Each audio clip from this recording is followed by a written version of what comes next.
A U.S. military commander told his troops this week, President Trump has been anointed by Jesus to light the signal fire in Iran to cause Armageddon and mark his return to Earth.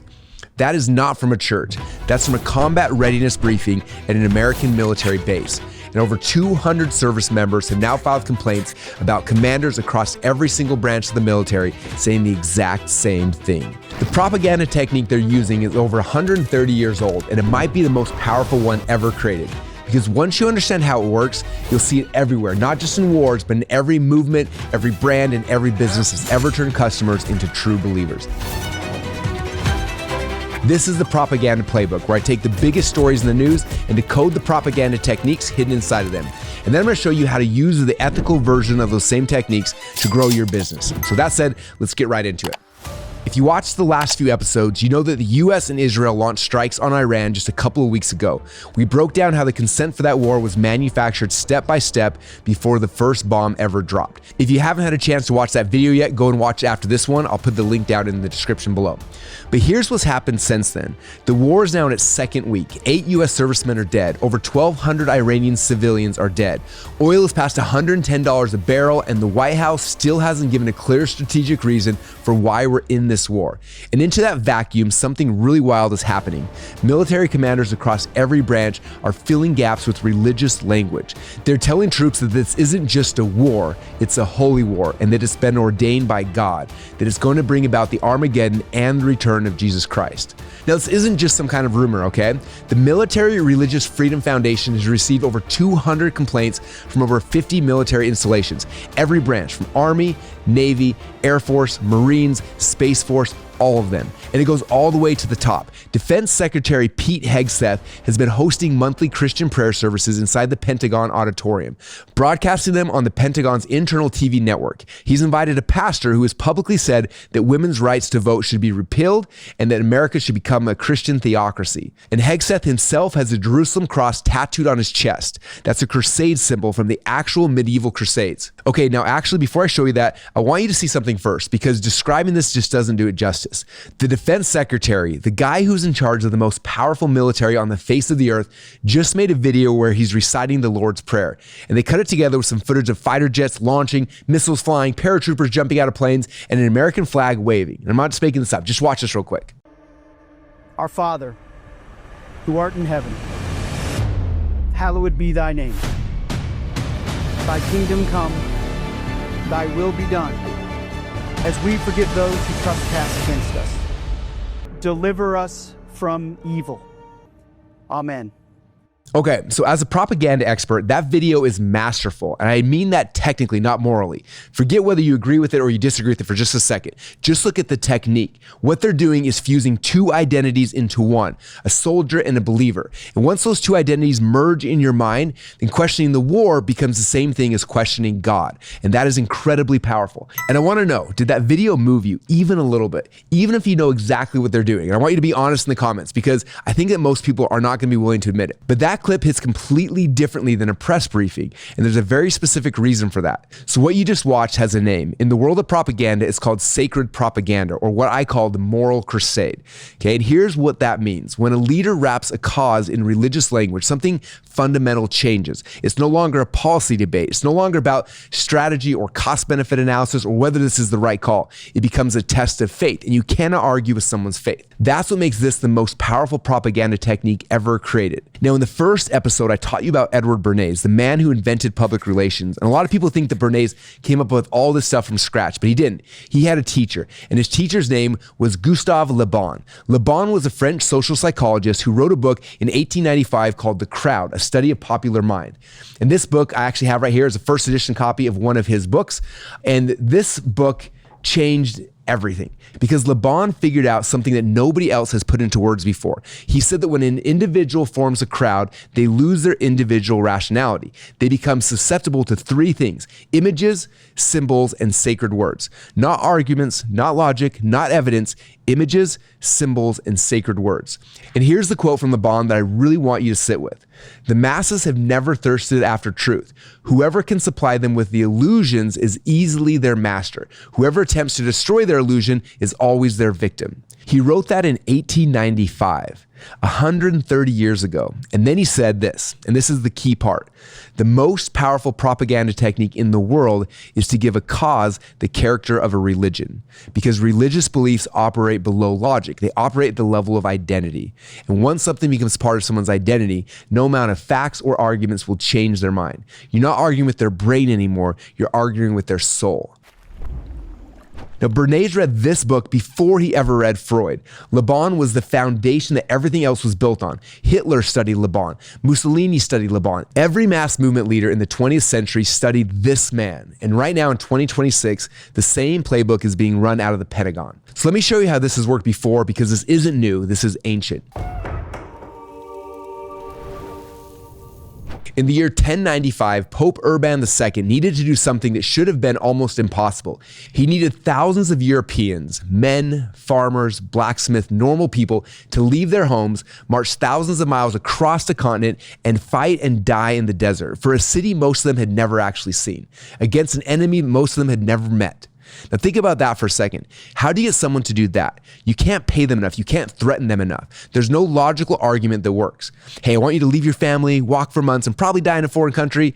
Nobody is going to sign up for that. So what did the Pope do? He didn't make a strategic argument. He stood up at the Council of Clermont and he told the crowd that God wills it. Deus Vult. God wills it. And the crowd started chanting it back. Deus Vult. Deus Vult. Thousands of men signed up on the spot. They sewed crosses onto their clothing. They literally became crusaders. The identity shift was instant. You weren't a farmer going to war. You were a soldier of God on a sacred mission. And dying wasn't a risk. It was a reward. You go straight to heaven.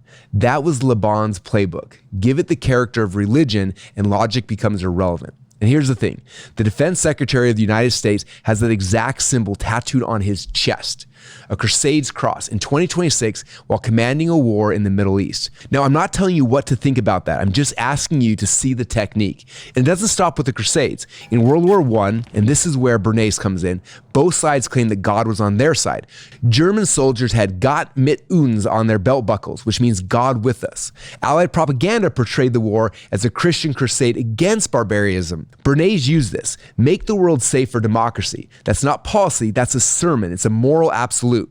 You're either for it or you're against it. And Le Bon predicted all of this. He wrote that in times of crisis, leaders who speak in absolute moral terms will always defeat leaders who speak in nuance. And that's exactly what's happening right now. Okay, so you might be thinking, okay, Russell, the Crusades were thousands of years ago. World War I was 100 years ago, and that's completely fair. So let me show you something from this week. This is a religious war. Who wins it at the end of the day? This is a big deal. So what we're facing right now is a moment of decision that will set the course of the future of the Mideast for 1,000 years. 1,000 years. Think about that framing. He didn't say that this will make us safer. He didn't say this protects American interests. He said 1,000 years. That's not policy, that's prophecy. That's Le Bon's playbook, running in real time on cable news network. And I gotta know, when you heard him say 1,000 years, what was your gut reaction? Just type in the comments down below one word. I wanna know what you think about that inside of your gut. Now look, I know that this is heavy. We just went from the Crusades to a sitting US senator calling this a religious war on live television. You might be sitting there wondering, what if any of this has to do with growing your business? But here's the thing, the psychology that turns a policy into a crusade, the psychology that fuses someone's identity with a cause so deeply they'll fight and die for it, that's the exact same psychology behind every movement-based business that's ever been built. I don't just study this stuff, I'm obsessed with it and I use it every single day. So let me show you what this looks like when the intent is to help people instead of sending them to war. Okay, so when we launched ClickFunnels, we weren't the only marketing automation software on the market. There's a bunch of competitors, and most of these software companies, then and now, they compete on features. My software does this, their software does that, mine's got more integrations, theirs has got better analytics, blah, blah, blah. That's a policy, it's a debate, that is logic. And Le Bon told us 130 years ago that logic loses to identity every single time. So instead of selling software, I built a movement I created on an identity called the funnel hacker. And everything we did, everything was designed to make people feel that they weren't just buying a tool, they were joining a tribe, they were becoming something. And when I look at what the Pentagon is doing right now with this holy war language, and I compare it to what I built with ClickFunnels, the parallels are honestly kind of scary. So let me walk you through them, okay? Number one, the sacred text. Every religion has a sacred text, right? The Bible, the Torah, the Quran, the Book of Mormon. It's the foundational document that the entire belief system is built on. Well, for me, I wrote 3: .com secrets, expert secrets, and traffic secrets. And our community doesn't just read these books, they study them, they highlight them, they bring them to their events, they stack them on their desks, and these books became our Bible. Number 2, the rallying cry. Every crusade has a battle cry. For the Crusaders, it was Deus, Vult, God wills it. For us, it was you're just one funnel away. I can tell you right now that if you say that to any of my funnel hackers on the planet, watch as their eyes light up. It means something special to them. It's not just a marketing slogan, it's an identity statement. It's saying, I believe in this and I am part of this. Number 3, the gathering. Every religion has a pilgrimage, a place where you travel to, where you gather with other believers and you have a shared experience that bonds you together. Ours is Funnel Hacking Live. And I'm telling you that when people show up to that event, they're not coming into a software conference.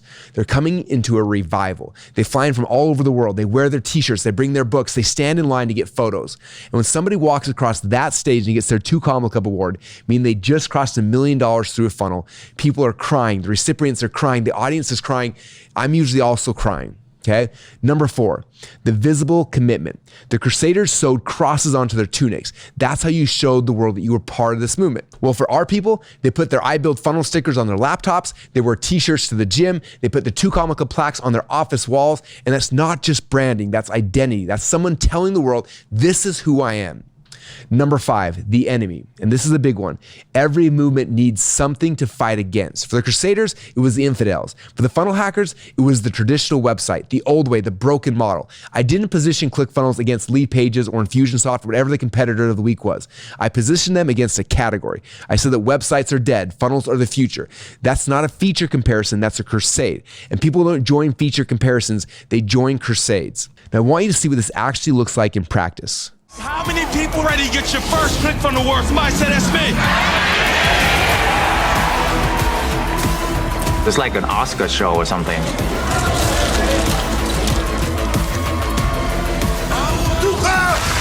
Say it from your doggone heart. I can, I will, I must. Because they counting on me. All right, nobody actually cries about software, right? Think about that. Not a single person in that room is crying because of a drag and drop page editor. They're crying because they became something. They found their tribe. They proved to themselves and to the world that they could do it. That is identity. That is Le Bon's crowd psychology in action. And here's the most beautiful part. It works for good. That person just crossed $1 million. Their life was actually changed. So let me ask you this, and I really want to hear it. If you're building a business right now, are you selling a product or are you building a movement? What's your Deus Vult? What's your rallying cry that could turn your customers into a community? Tell me down in the comments below because I want to hear what you guys come up with. All right, so here is the framework. And if you'll take nothing else from this episode, take this. I call it the identity stack. And there are 5 elements that turn a business into a movement.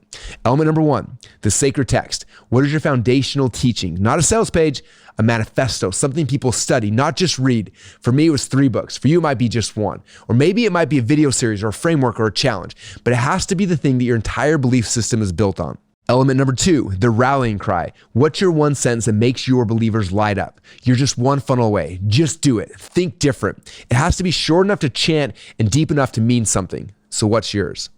Element number 3, the gathering. Where do your people come together? Could it be a live event? Could it be a Facebook group? Could it be a weekly Zoom call? But it has to feel like more than just business meetings. It has to feel like church. People have to walk out of that room differently than when they walked in. Element number 4, the visible commitment. How do your people show the world that they belong? A sticker, a shirt, a badge, a hashtag. When someone puts your logo on their laptop, they're doing the same thing the Crusaders did when they sewed a cross onto their tunic. They're telling the world, I believe. Element number 5, the enemy. What's your movement fighting against? Not a competitor, a broken system, an old way of thinking.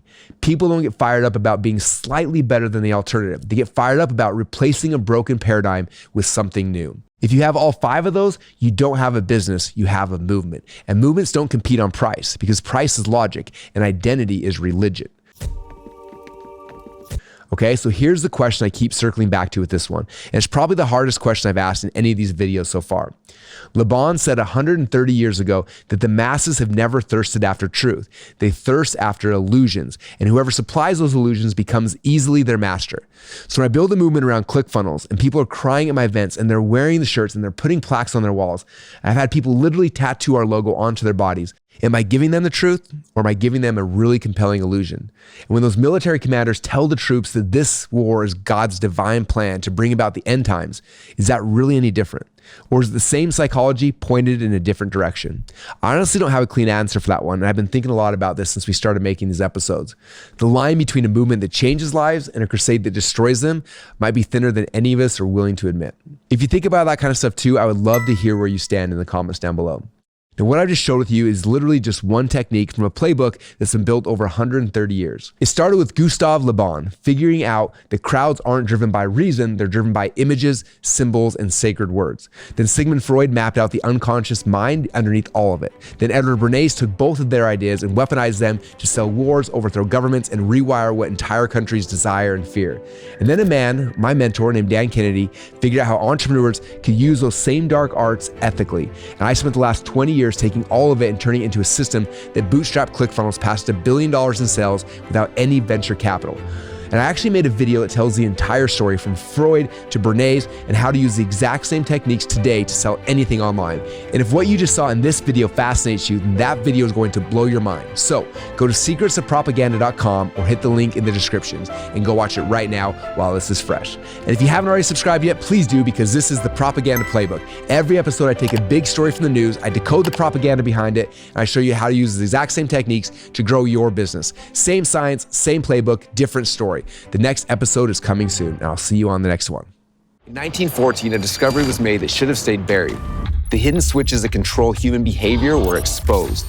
For over a century, a select few have used this knowledge to manipulate millions. They've made women smoke, nations fight, and complete strangers stampede to buy things that they never even wanted.